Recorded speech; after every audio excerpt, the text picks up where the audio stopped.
Welcome to Let Me Fix This. Enjoy the video. You begin by securing your save and meeting prerequisites. This prevents permanent loss. First, back up the save file to an external folder, then verify you meet level and unlock requirements for Class Remnant 2. Next, confirm you have the needed resources, class token, available skill points, and the required scrap or currency.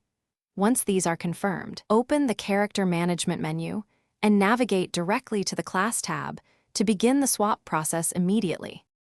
You now execute the class change by opening Character and selecting the Class tab. Preview both base stats and talent tree shifts so you know what changes. Then reassign or spend skill points to fit the new playstyle and equip or unequip weapons tied to the class as needed. When you apply the class token, carefully read the confirmation prompt because this action commits changes.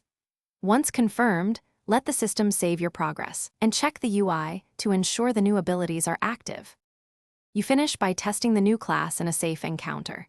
Try basic combos, active abilities, and weapons to verify everything functions as expected.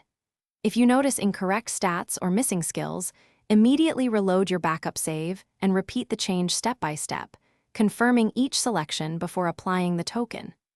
If the UI fails to save or your token vanishes, capture the game log and report the bug to support. This helps recover items and prevents repeating bad state changes. Thanks for watching. If you found this helpful, don't forget to like and subscribe.